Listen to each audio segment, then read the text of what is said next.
Ganito pala talaga ang buhay dito sa ibang bansa. Sa bawat araw, kailangan malakas ka. Sa bawat araw, kailangan pagalitin ang sarili mo. Sa bawat araw, masakit man yung likod mo, masakit man yung ulo mo, wala kang choice. Kailangan bumangon ka.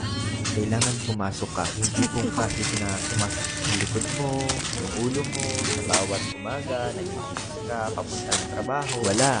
Kailangan patunayan mo na kaya mong tapusin yung kungsatan at manirmahan mo dito. Kala ko nga noon, hindi ko kakayanin eh. Pero eto na yun. Ito na yung totoong laro ng buhay. Laro ng buhay na hindi mo pwedeng basta-basta na lang subukan. Na bawat araw, kailangan laging